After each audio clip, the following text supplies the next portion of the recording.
The Nikon D600 has been called new, light, rubbery, very new, and substantially adequate. Things it's not been called: racist, old, and Nazi sympathizer. But today we're going to find out what it's really like to shoot with, what it's like to live with, and hopefully a little bit more. Maybe even a life lesson. Or no life lesson at all. Either way, I think it'll be alright. The Nikon D600 is the cheapest DSLR on the market. Is that true? Can we confirm that? We can't. Alright, well then I'm going to go ahead and say that it is the cheapest DSLR on the market, even though what I'm saying is probably a lie. Or not. Fact check!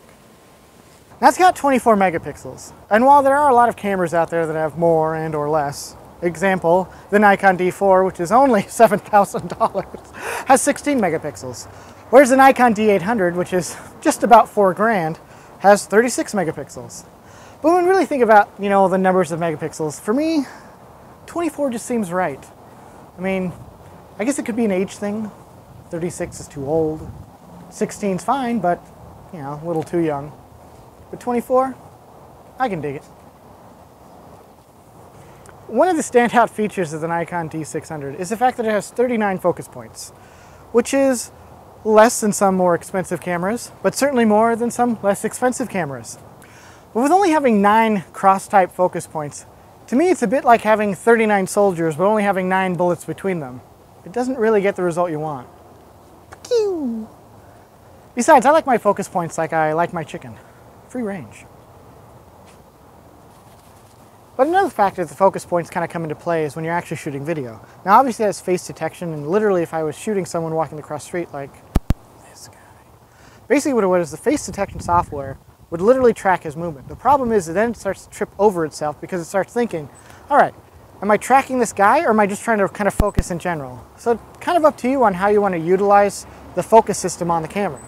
It does both. But I mean, really it's up to you on whether or not that's something you really like or don't like at all. For me, I'm always going to go manual if I'm shooting video. That's just me. Well, I guess it's not me, it's the cameraman. It's his problem, not mine. The layout is nice. On the back, everything is easy to read, no rate button. But once you get to the front, things just kind of get placed anywhere. Or so you'd think. And this is a thing that you'll either love or hate about the camera. They've literally engineered the front for touch, and the back for sight.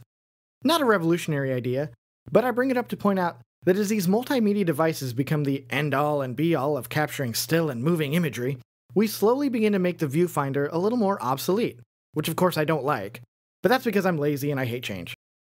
I will say that the shutter sound is nice though.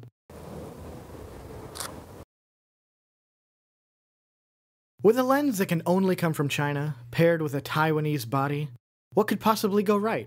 Quite a lot actually. Let's break it down. The 5D Mark III dares you to love it, while the D600 dares you to hate it. Two different cameras coming from two very different ways of capturing the living world. While they have their similarities, the philosophy with which they come from couldn't be more dissimilar. Canon refines the feature, while Nikon refines the camera. Canon is a bit like the high school cheerleader. You can carry her books all you want, but she's not going to go to prom with you. Canon cameras are spectacular, but always with a caveat. For the 6 things they give you, they hold back one thing. Nikon is like the nerdy girl. She may be a little socially awkward, maybe not as popular and lacks some of that outward sexiness, but under those glasses and winter parka is a brain and body that won't leave you wanting more. And that to me sums up Canon and Nikon. We're still talking about cameras, right? One of the features that Nikon has really tried to improve with this camera, I think, is its ability to shoot video. Of course it shoots fantastic video, but kind of all cameras in this segment do shoot video. 1080p, 720p, blah blah blah blah blah. A squirrel! But just like all cameras that shoot video like this one, ye old shutter doth roll too much. And maybe that's a bit extreme, but at full zoom, under a quick pan, it rolls. And I personally think that even at this price range, that shouldn't happen. It's dumb. Use your millions of dollars on fixing rolling shutter. You've made a full-frame camera, it's got a 100% viewfinder, now fix the f***ing problem that's plagued these cameras for over 10 years. I don't care that my $200 phone does it, but I care that my $2,000 camera does. With the Nikon D600, really the closest camera you can compare it to is the 5D Mark III. But at $4,000, the 5D Mark III almost dares you to love it, whereas like the Nikon D600 dares you to hate it. with the 5D Mark III, you're getting two very good... With the 5D Mark III, you're getting a multimedia camera. But the problem is the price is so high that the caveats don't offset the really good things about the camera, or the negative things about it don't make it better.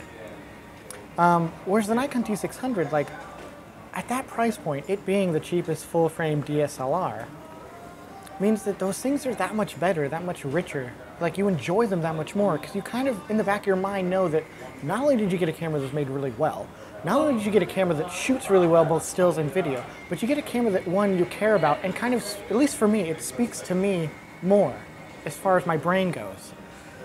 But when I really look at the imagery of the 5D Mark III, and I obviously have said this before, the lens is just so good that it almost makes you question it. But at $2,600, it doesn't make me question enough to buy it over the Nikon. Cheers. Don't forget to subscribe.